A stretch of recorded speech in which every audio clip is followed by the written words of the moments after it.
옆에 분들 좀 축복했으면 좋겠습니다. 하나님이 당신을 선택하셨습니다. 인도하셨습니다. 네, 감사합니다. 오늘 우리에게 주신 말씀은 이사야서 14장 24절의 말씀인데요. 길지 않습니다. 우리 같이 한번 주신 말씀이니까 우리 크게 읽어보겠습니다. 시작. 만군의 여호와께서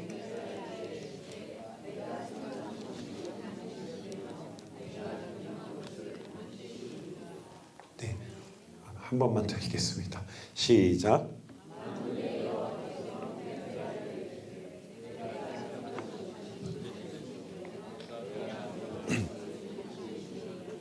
아멘. 하늘이 무너져도 솟아날 구멍이 있다라는 말이 있죠. 근데 때로는 하늘이 무너져도 솟아날 구멍이 없을 때가 있습니다. 저는 개인적으로 하늘이 무너져도 솟아날 구멍이 없었던 그 시절 때문에 오늘 이렇게 여러분과 만날 수 있는 기회가 생겼습니다. 이건 사실인데요. 제가 이렇게 새로운 분들을 만날 뿐만 아니라 한 분 한 분을 만날 때마다 하나님이 근래에 주셨던 마음은 뭐냐면 하나님이 이 세상에서 가장 존귀한 게 무엇인가 봤더니 예수님의 핏값으로 사신 생명이 가장 그 존재가 존귀한 거구나. 여러분 다 예수님의 핏값으로 구원 받으셨잖아요. 맞습니까? 그죠? 그건 엄청난 거예요. 다른 게 아니라 예수님, 하나님이시잖아요. 하나님이신 그 핏값으로, 성자 하나님의 핏값으로 우리가 구원을 받아서 이 자리에 나왔는데 그 시선으로 옆에 분을 보면 많이 달라 보이실 건데요. 다시 한번 우리 옆에 분을 좀 바라봐 주세요. 생각보다 옆에 있는 분들이 굉장히 존귀한 존재예요. 그래서 제가 한 30여 년 전에 어떤 일이 있었냐면 30년 조금 안 됐는데 군대 갔다 와서 꽃다운 23살 때 남자들은 군대 가면은 미래에 대해서 정말 많이 고민하거든요. 이렇게 총 들고 달밤에 하늘을 보면서 내내 무슨 생각하냐면 이제 제대하면 무엇을 할까? 내가 무엇을 할까? 그러다가 제가 한 가지를 기도하면서 결정했던 일이 있어요. 그래서 이제 제대하고 그 회사에 취직을 했어요. 그래서 저희 회사는 주로 이제 그 기업들과 방송국과 학교를 대상으로 대학교 또 일반 중고등학교를 대상으로 그런 이제 이벤트를 기획해주고 또 실행해주고 하는 그런 일들을 했었어요. 그래서 참 좋은 회사였어요. 되게 그 멤버들도 좋고 또 무엇보다 그때 당시에 이제 오너가 전도사님 따님이셨는데 굉장히 유능한 우리나라에서 그래도 이렇게 좀 손꼽히는 기획자였어요. 그래서 아무튼 그 회사를 이제 들어가서 내가 이걸 평생 직장 삼아야 되겠다. 왜냐하면 그 직장은요 새로운 사람을 매일 만날 수가 있어요. 만나는 사람이 거의 이렇게 새로운 사람들. 그리고 또 아무래도 이제 나이가 젊을 때니까 방송국 일을 하다 보니까 연예인들도 많이 만나게 되고 또 연예인들하고도 일을 하게 되고 그러니까 너무 일이 재밌고 보람되고 또 열심히 하면 돈도 많이 벌 수 있는 그런 직업이었어요. 그래서 정말 너무 만족스럽게 재밌게 이렇게 이제 그 일을 하는데 갑자기 1997년에 무슨 일이 있었죠? 다 기억하시는군요. IMF가 빵 터진 거예요. 그러니까 IMF가 터지니까 일단 학교, 기업, 방송국 뭐부터 안 해요?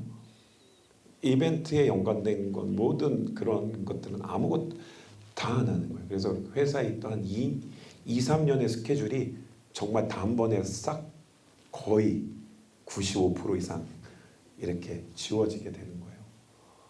저로서는 나름대로 군대에서 2년 동안 이렇게 총 들고 달밤에 많이 기도하고 결정했던 일이었는데 정말 하늘이 무너지는 것 같더라고요. 물론 회사가 망하진 않았어요. 근데 저의 이렇게 큰 정체성에 큰 흔들림이 왔어요. 그런 일이 있었고 그 동시에 어떤 일이 있었냐면 제가 이제 장로교 통합 측 출신이거든요. 저는 지금 침례교회 목사이지만 저는 원래 장로교 통합 측 출신이에요. 지금 저희 어머니는 그 교회 70년 됐어요. 그 교회가 아직도 어머니 그 교회 다니고 있는데 교회가 이렇게 어른들이 싸우셔가지고 당시에 전 청년이었어요. 꽃다운 청년이니까 교회가 반으로 쫙 이렇게 됐어요. 한 2, 3년 싸우시더니 결국은 교회가 이렇게 반으로 갈라지는. 근데 그게 왜 충격이었냐면 저는 사실 이게 IMF보다 더 충격이었어요. 왜냐하면 제가 어렸을 때부터 몸담고 있는 교회였고 당시에 제가 학생부 교사였거든요. 그래서 교사를 하는데 교회가 갈라지니까 일단 함께했던 그 교사들이 쫙 반으로 갈라지게 되고 그리고 저는 청년이니까 좀 수동적이죠. 근데 저희 어머니는 여기 그 교회에 계셨지만 또 무엇보다 마음이 찢어졌던 건 아이들이 부모님의 이해관계에 따라 교회를 나가는 아이들이 많은 거예요. 그러니까 저는 너무 그게 충격이어서 밤마다 정말 이렇게 집에 오면 이불 앞에서 무릎을 저절로 털썩하고 꿇게 되더라고요. 그래서 정말 그때 이렇게 눈물을 흘리면서 기도했던 생각이 나고요. 그러면서 또 동시에 이게 다 진짜 동시에 터졌거든요. 가정적으로 이제 하나님께서 우리 부모님이 이제 이렇게 벌어놓으셨던 모든 꽤 그래도 이렇게 빌딩도 이렇게 한 2개 있었고 근데 이렇게 높은 빌딩은 아니고요. 시골에 이렇게 그냥 작은 빌딩이었어요. 제 건 아니었고 저희 아버님 그것도 이제 한 번에 정말 그 아버님이 평생 고생하셔서 그렇게 한 번에 날아가게 되고 또 부모님의 그런 오랫동안의 그런 불화, 물질이 많은 것도 좋은 게 아니에요. 이게 또 그러면 괜히 또 막 그래요. 또 아무튼 그걸로 인해서 부모님이 또 이렇게 너무 불화하시고 그래서 저는 이렇게 정말 어디로 가야 될지 모르겠더라고요. 회사, 교회, 그러니까 인생의 축이 되는 그 3가지가 신앙적인 것, 저희 미래적인 것, 또 가정적인 이게 한꺼번에 무너지니까 정말 그때 하늘이 무너져도 솟아날 구멍이 없는 것을 경험하게 됐습니다. 어쨌든 근데 은혜인 것은 그것 때문에 여러분을 이렇게 만나게 됐어요. 너무 저는 개인적으로 감사합니다. 왜냐하면 여러분들 한 분 한 분은 예수님이 핏값으로 사신 존귀한 분들이시니까 얼마나 이게 저한테는 위대한 영광인지 모릅니다. 자, 근데 성경에는 저의 이런 작은 인생에 벌어졌던 일과는 비교가 안 되는 그런 하늘이 무너져도 솟아날 구멍이 없었던 일들이 있어요. 예를 들어서 한 3명 정도가 생각이 나는데 첫 번째는 이 고난의 대명사 그럼 누구예요? 그렇죠. 평소에 성경을 많이 보시는군요. 욥이 있고 또 나는 험악한 세월 살았다고 고백한 분이 있잖아요. 그렇죠. 야곱 이름 잘 안 짓는 거 아세요, 여러분? 요셉은 많이 짓는데 야곱 이름 잘 안 져요. 잘 못 봅니다. 샘, 데이빗 많은데 야곱 잘 없어요. 왜? 고난 너무 인생이 너무 굴곡져요. 또 다윗이 그랬어요. 사울이 자객을 풀어서 정말 전문 이 살인꾼들을 수천 명을 풀어서 무려 10여 년 이상을 쫓아다녔잖아요. 그렇죠? 그 고난의 세월. 야곱이 맨 처음에 이제 장자권 사건 때문에 형 속여먹고 아빠 속여먹고 그래갖고 형이 열받아가지고 죽인다고 막 이러니까 놀라갖고 이제 삼촌 집으로 도망가잖아요. 그렇죠? 그때 도망갈 때 야곱은 솟아날 구멍이 있었어요. 그렇죠? 삼촌 집이라는. 그래서 삼촌 집에 갔더니 삼촌이 자기보다 더 속여먹네. 20여 년을 노예처럼 부려먹는 거예요. 그때 말이 노예죠. 진짜 그렇게 사는데요. 그때 야곱에게는 솟아날 구멍이 있었어. 그게 뭐였죠? 라헬. 14년을 수일처럼 그냥 7년을 수일처럼 솟아날 구멍이 있는 거예요, 없는 거예요? 있죠. 그래갖고 이제 삼촌에게 도망가야 되겠다. 그래서 가족 다 데리고 이제 도망가는데 또 이제 형이 자기를 죽이겠다고 400명의 군사를 이끌고 오고 있대요. 그러니까 또 하늘이 무너져. 그때 이제 야곱이 또 술수를 쓰죠. 뭐예요? 자기의 재산과 가족들을 다 보내. 나름대로 솟아날 구멍을 찾고 거기서 어쨌든 하나님 만나서 씨름하다가 또 그런 일도 있었고. 그래 어쨌든 살아났어요. 근데 야곱에게서 솟아날 구멍이 없는 순간이 드디어 찾아와요. 어떤 사건이죠? 요셉의 피 묻은 채색 옷을 받아들었을 때. 아마 여러분들은 별로 실감 안 나실 거예요. 왜냐하면 나중에 저기 요셉 만나는 거 아니까 지금 그렇게 그게 이러지만 야곱이 그 결론을 모르고 요셉이 죽었는 줄 아는 그 세월이 몇 년이냐면 23년이에요. 그때 그 가장 사랑하는 자녀의 피 묻은 채색 옷을 받아들였던 그 23년. 이거는요 말로 표현할 수 없는 어마어마한 고난이었습니다. 끝난 거죠, 그죠? 그래서 이러한 일들이 하나님께서 택하신 사람들에게 이 땅의 소망의 불을 완전히 꺼트려 버릴 때가 있다라는 거예요. 믿는 자에게 하늘이 무너지게 하시고 솟아날 구멍이 없어 보이게 하실 때가 있다라는 것을 우리는 성경을 통해 봅니다. 욥에게는 가족을 다 잃고 재산을 다 잃고 아내가 욕하고 떠났을 때, 또 다윗 아까 말씀드렸지만 사형 수배자로 그렇게 다닐 때.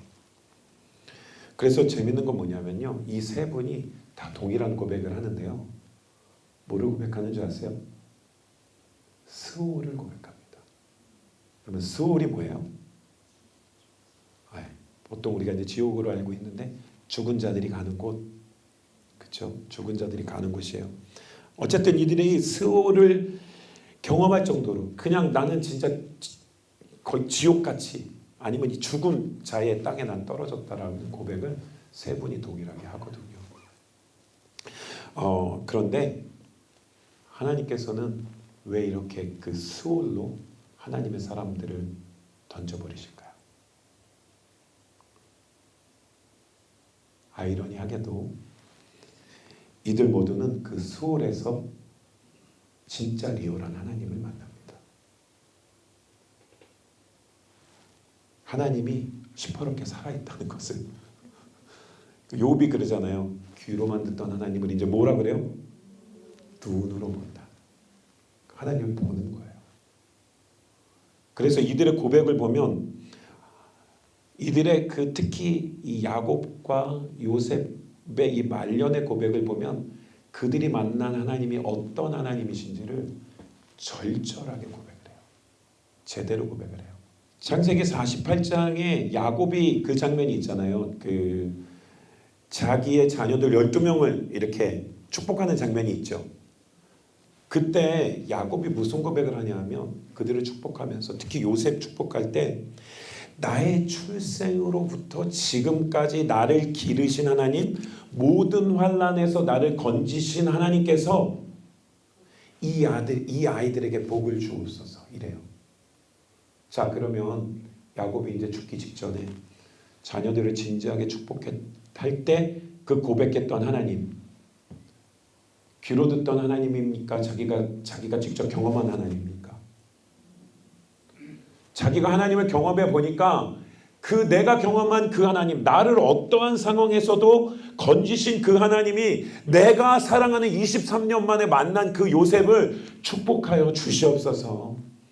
이 자손들의 인생도 살아계신, 시퍼렇게 살아계신 그 하나님께서 인도하여 주시옵소서, 이렇게 고백한 거예요. 자, 저와 여러분의 하나님은 성경 안에 계신 하나님입니까? 아니면 지금 내 삶에 내 손을 굳게 붙들고 나를 위경 가운데 있으면 나를 그냥 잡아서 확 건지시는 하나님이십니까? 우리의 하나님, 나의 하나님이 그런 하나님 되시기를 축복합니다. 다윗의 말년에도 이렇게 그러니까 죽기 직전이 되면 사람이 철들잖아요. 이렇게 한 살 한 살 더 될수록 401 때에 또 501 때에 601 때에 뭐 다 경험하시죠? 자녀들이 20대 자녀들에게 아무리 내가 지금 50대에 느끼는 거 아무리 얘기해봐도 안 들려. 이거 분명한 건데 이거 너무 정확한 건데 아무리 얘기해도 그들 귀에 안 들려. 다윗이 말년에 어떤 고백을 하냐면 모든 백성들 앞에서 모든 자녀들 앞에서 사망의 물결이 나를 두르고 스올의 줄이 나를 두르고 음부의 권세가 내게. 그런데 다윗이 뭐라 그래요? 나의 하나님 요새시고 피난처시고 바위시고 나의 찬송받으실 주님이라는 고백해요. 자, 이 다윗의 하나님 그냥 성경에서 듣던 하나님입니까? 아니면 자기가 경험한 하나님입니까? 죽음의 지경에서 찾아오셔서 여호와는 나의 목자시니 그의 지팡이와 막대기가 사망의 음침한 골짜기에서 딱 잡아서 끌어올려 주신 것을 너무나도 많이 경험한 거예요. 죽음의 경각에서. 그렇다면 하나님께서는 왜 이렇게 하나님의 자녀들을 사망의 깊은 곳까지도 몰아넣어서 하나님을 알게 하려고 하시는 것일까요? 왜 그럴까요?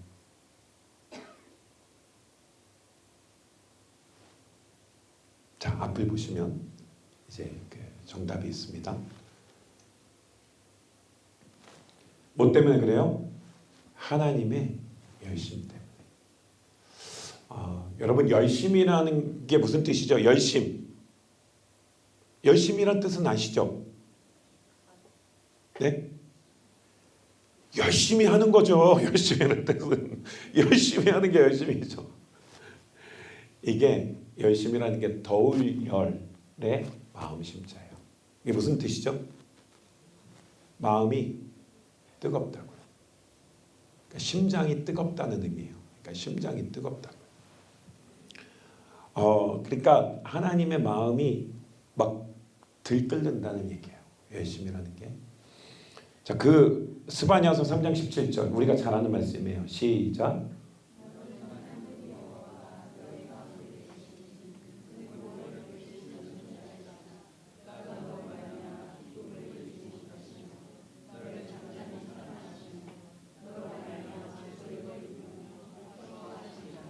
자, 하나님이요 우리들을 보시면서 너무 좋아서 기쁨을 이기지 못한대요. 아마 대부분 경험해 보셨을 거예요. 자녀를 낳았을 때 그 자녀를 손에 딱 안았을 때 어떠셨어요? 자녀들이 너무 장성해서 그 감격을 잊으셨네요. 기쁨을 이기지 못하는 마음이 그러니까 마음에서 주체가 안 된다고요. 이게. 그러니까 하나님은 내가 뭐 이런 거 있잖아요. 내가 네 애비야. 내가 자, 그러면 하나님 마음이 얼마나 뜨거운지 한 말씀을 더 보겠습니다. 하나님 마음을 좀 우리가 알기 원해요. 그 다음 말씀. 자, 호세아서 말씀인데요. 함께 읽어보겠습니다. 근데 여러분 이렇게 다들 목소리가 이렇게 얌전하세요. 네, 괜찮아요. 이 말씀을 이렇게 깊이 읽는 게 중요한 거지 크게 읽는 게 중요한 게 아니에요. 읽어보겠습니다. 시작. 이스라엘이 어렸을 때 내가 그를 내 아들처럼 사랑하여 이집트에서 내가 이스라엘에게 걷는 법을 가르치고 내 팔로 그를 안았으나 내가 그를 돌보고 있음을 그는 알지 못하였다. 여러분 이 말씀을 딱 보니까 어떤 느낌이에요? 사춘기 때 우리를 떠난 자녀들을 보는 너무 이렇게 비슷하지 않아요? 그렇죠? 아이고 키워놨더니 아이고 이거. 자, 그 다음 하나님 마음이 여기 담겨 있어요. 시작. 에브라임아 내가 너를 어찌 버리겠느냐? 이스라엘아 내가 너를 어찌 원수의 손에 넘기겠느냐?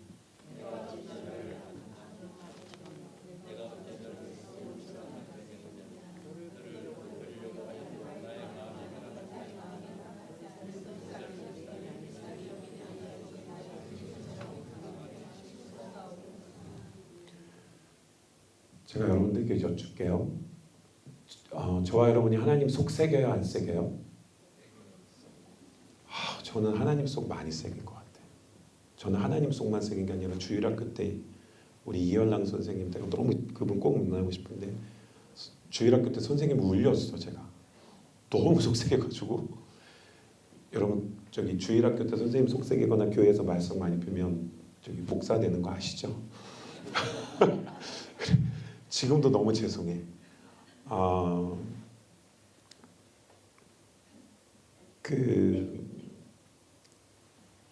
이 하나님의 그 마음을 제가 좀 경험할 수 있었던 한 사건이 있었는데요. 제가 이제 큰 아이는 지금 이제 대학교 4학년이고요. 둘째는 이제 대학교 원래 2학년인데 지금 1학년이고요. 막내가 8살이에요. 근데 아들, 딸입니다. 어떤 상황인지 아시겠어요? 그러니까 남자아이들이 사춘기 되니까 다 필요 없더라고요. 그냥 스월로 가는 것 같아요. 스월에 이렇게 상황이 펼쳐지는 것 같아요. 두 아들의 사춘기를 보면서 절망하고 있을 때 주신 딸이에요. 어땠겠어요? 43세. 저기 가까이 계신 분이 43세 이제 주신 낳게 된.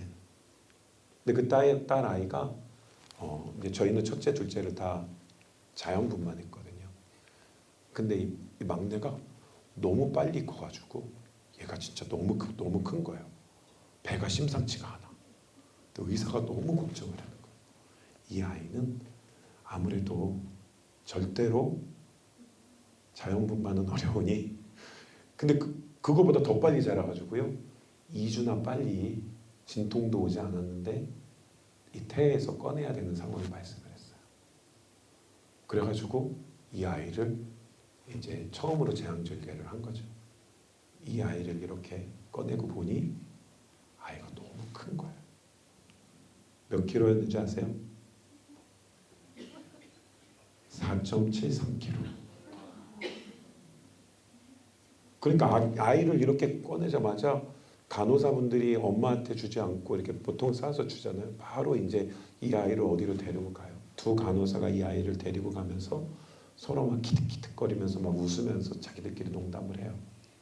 제가 영어가 짧아서 잘 못 알아들었지만 대충 내기를 하시는 것 같아요. 5kg가 넘느냐 안 넘느냐. 그러니까 탯줄까지 하면 5kg인데 그래갖고 이 아이를 어느 그 특수 병실로 데리고 가더라고요. 그걸 가보니까 인큐베이터가 많았어요. 이 아이를 그냥 벌거벗긴 채로 어떤 기계 위에다가 딱 올려놓는데 그 잠깐 올려놓는 게 아니라 밤새도록 거기다 올려놓는 거예요. 저는 뭐 무슨 경황인지도 모르고 그냥 애가 크다는 이유 하나만으로 애가 이제 뭐 혹시 문제가 없나 이제 검사를 하는데 밤새도록 애를 보자기로 싸지도 않고 그냥 벌거벗겨서 그 기계에다 올려놓으니 기계가 이렇게 밀폐된 기계도 아니에요. 그냥 오픈된 기계예요. 제 마음이 어떻겠을까요?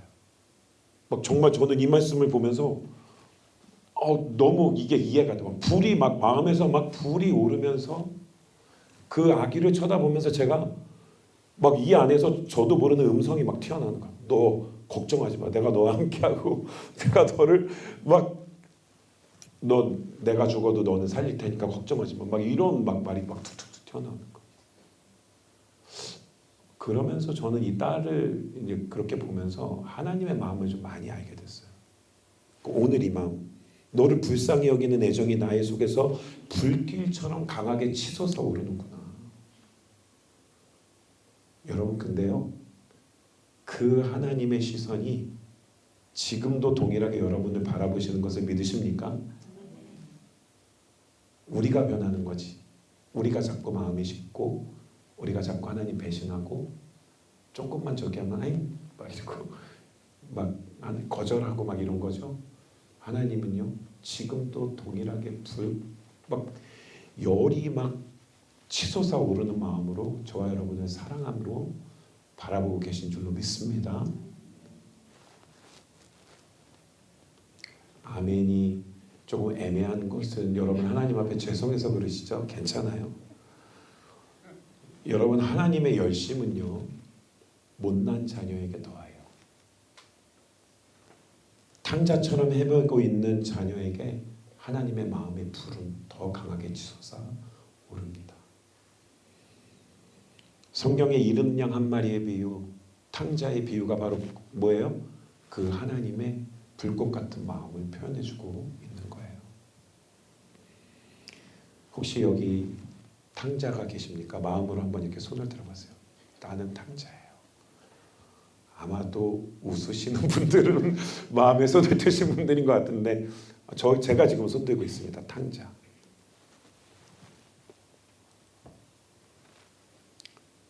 그런데요, 하나님은 탕자를 더 사랑하세요.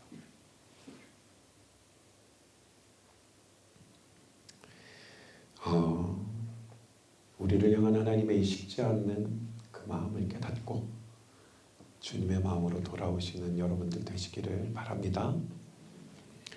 두 번째는요, 이 하나님의 그 불타는 열심이요, 반드시 이루어진다는 거예요. 한번 읽어볼까요? 하나님의 열심은 시작. 하나님의 열심은 반드시 이루어진다. 우리 2002년 월드컵 때 기억나세요? 막 수만 장의 그 카드 섹션. 꿈은 이루어진다. 이루어졌어요? 안 이루어졌어요? 이루어졌어요? 결승 못 올라갔는데? 그게 결승 올라가려고 했던 건데 결승 못 올라가고 3위도 못하고 4위 했어요. 정말 안타깝게도 꿈은 어느 정도만 이루어졌어요. 완전히 이루어지지 않았어요. 그러니까 수많은 사람들이 꿈을 향해서 지금 이 세대의 사람들이 엄청나게 달려가요. 제가 한국에 있었던 교회가 삼성 바로 옆에 있었거든요. 그 수많은 삼성맨들 정말 새벽부터 밤늦게까지 달려가요. 수많은 스포츠맨들이요, 자기의 꿈을 위해서, 높은 연봉을 위해서, 자기 금메달을 위해서 달려가요. 근데 꿈을 이루는 사람은 꿈을 이루지 못하는 사람이 훨씬 더 많습니다. 그게 무슨 얘기냐면, 육을 가진 어떤 사람도 이 땅에서 완전하게 자신의 꿈꾸는 모든 것을 이루는 사람은 거의 없습니다. 그렇지만 하나님의 약속은 성경을 보니까, 역사를 보니까 언제나 이루셨고 언제나 이루시고 언제나 이루어 가시는 우리 하나님이십니다. 할렐루야. 그것도 어떻게 이루시냐면 완전하게 이루세요. 너무나 완벽하게 이루세요. 볼까요? 이사야서 14장 24절 오늘 본문의 말씀인데요. 크게 읽겠습니다. 시작. 만군의 여호와께서 맹세하여 이르시되 내가 생각한 것이 반드시 되며 내가 경영한 것을 반드시 이루리라. 믿으시면 아멘 하시기 바랍니다. 반드시. 안 이루어질 수가 없게. 근데 중요한 것은요, 에베소서 1장 11절에 보면 아주 중요한 말씀이 있는데요. 한번 읽어볼까요? 시작. 하나님은 그리스도 안에서 우리를 상속자로 삼으셨습니다. 이것은 모든 것을 자기의 원하시는 뜻대로 행하시는 분의 계획에 따라 미리 정해진 것입니다. 여러분, 하나님이 저와 여러분을 뭐로 삼으셨다고요? 상속자로. 어떤 상속자? 하나님 나라의 상속자. 하나님의 상속자. 저와 여러분이 생각하는 것보다 너무나도 어마어마하고 그 깊이와 넓이와 그 값어치를 측량할 수 없는 그러한 상속을 우리에게 이미 주신 줄로 믿습니다. 그렇다면 하나님의 열심히 그것을 이루실까요? 못 이루실까요? 반드시 예수 그리스도 안에서 이루실 줄로 믿습니다. 제가 개인적으로 가장 좋아하는 말씀이 있어요. 이 말씀을 들으면 정말 풀이 죽어서 저 바닥에 내팽개져 있다가 또 이 말씀을 붙들고 스스로 일어날 수 있는 그 말씀. 자, 함께 나눠볼까요? 빌립보서 1장 6절 시작.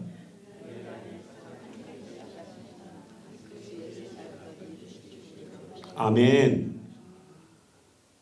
자, 우리 저와 여러분 예수 그리스도 안에서 저와 여러분이 하나님을 택했습니까? 저와 여러분이 예수님을 택했습니까? 예수님이 저와 여러분을 택하셨습니까? 네, 너희가 나를 택한 것이 아니라 내가 너희를 택하여 세웠다. 맞습니까? 그 일을 시작하신 분이 그분이 작정하셔서 우리를 택하셨는데 그리스도의 날까지 그분의 작정하심을 이루실 줄로 믿습니다. 우린 부족하고 우린 못났고 진짜 안 될 것 같고 아무리 생각해도 무슨 일 닥치면 진짜 아무것도 안 될 것 같고 각오했다가도 또 넘어지고 또 무너지고 정말 바보 병신 멍텅구리 같은 우리 자신들, 어차피 우리는 안 되는 존재였어요. 저와 여러분은 성경에 분명히 말씀합니다. 본질상 뭐였어요? 진노의 자녀. 본질상 이거 누구 자녀였다는 거야? 원래 누구 자녀예요? 사탄 자녀예요. 그걸 누가 건지신 거예요? 하나님께서 예수 그리스도를 통해서 성령의 역사를 통해서 저와 여러분들을 건지셨다고요. 이거 확실하게 믿으시죠? 그러니까 우리가 하는 게 아니라 누가 하는 거예요? 하나님이 하신다고요. 이것을 신뢰하는 것이 바로 믿음입니다, 여러분. 너무 감사하지 않아요? 저와 여러분은 지금도 할 수 없는 그러한 우리 이 갖고 있는, 그러니까 내 자신은 지금도 할 수 없는 것 투성이에요. 못해요. 맞아요, 못해요. 그러나 이 땅 가운데에 당신이 생각과 그 각오를 이루신 하나님께서는 우리에게 각오하신 그 상속, 우리에게 각오하신 그 생명, 우리에게 각오하신 그 사랑 완전히 이루실 줄로 믿습니다. 자, 이제 마지막으로, 그러면 우리는, 여러분, 이 열심이 반드시 이루어질 건데 우리는 무엇을 해야 될까요? 같이 읽어볼까요? 시작. 우리는 하나님의 열심을 바라보고 기다릴 뿐입니다. 시편 123편 1절 2절에 이런 말씀이 있어요. 같이 우리가 고백하는 마음으로 읽어볼까요? 시작. 하늘에 계시는 주여, 내가 눈을 들어 주께 향하나이다. 상전의 손을 바라보는 종들의 눈같이, 여주인의 손을 바라보는 여종의 눈같이 우리의 눈이 여호와 우리 하나님을 바라보며 우리에게 은혜 베풀어 주시기를 기다리나이다. 아멘. 저와 여러분이 유일하게 할 수 있는 것을 지금 가르쳐주고 있어요. 여러분, 종이 상전의 손을 바라본다는 게 무슨 뜻이에요? 옛날의 종들, 옛날의 이 노예들은요, 주인의 손에 모든 것이 달려 있었어요. 만약에 주인이 열받아서 이렇게 하면 어떻게 돼요? 죽어야 돼. 주인이 이 손으로 밥 주면 밥 먹을 수 있고요. 주인이 뭐를 어떻게 살 수 있게 해줘야 가족들이 살 수 있었어요. 그러니까 그 종들이, 이 인간의 주종관계도 그렇다면 우리는 어떻게 해요? 하나님을 그렇게 바라볼 수밖에 없고 하나님을 그렇게 기다릴 수밖에 없다는 거예요. 여러분, 우리가 의외로 해야 될 일이 쉬워요, 어려워요? 주님, 쉽습니까, 어렵습니까? 아니, 바라보는 게 뭐가 어려워요? 뭘 바라보는 게 뭐가 어려워? 기다리는 게 뭐가 어려워? 그분이 완전히 이루신다면, 젖먹이 어린아이가 누워서 어떻게 할 수 있어요? 그냥 엄마만 쳐다보는 거야. 그냥 눈 뜨면 그냥 할 수 있는 게 뭐예요? 엄마만 쳐다본다고요. 쳐다보고 있으면. 그리고 마음으로 배고픈데. 그러면 엄마가 어떻게 해요? 알아서 젖 주고, 알아서 밥 주고, 좀 움직이고 싶은데 엄마가 안아서 들어주고, 다. 그럼 다시 여쭤볼게요. 쉬워요, 어려워요? 그저 주님 바라보시는 여러분들 되시기를 축복합니다. 그저 주님 기다리시는 여러분 되시기를. 뭐 하려고 하지 말고, 단 우리가 마지막이에요. 생각해보면 진짜 우리가 여기까지 온 건 나의 열심으로 왔어요? 하나님의 열심으로 왔어요? 가만히 생각해보세요. 하나님의 열심이 우리 여기까지 인도해 주신 거예요. 알파쿠리시스 왜 왔어요? 오기 싫었는데 이게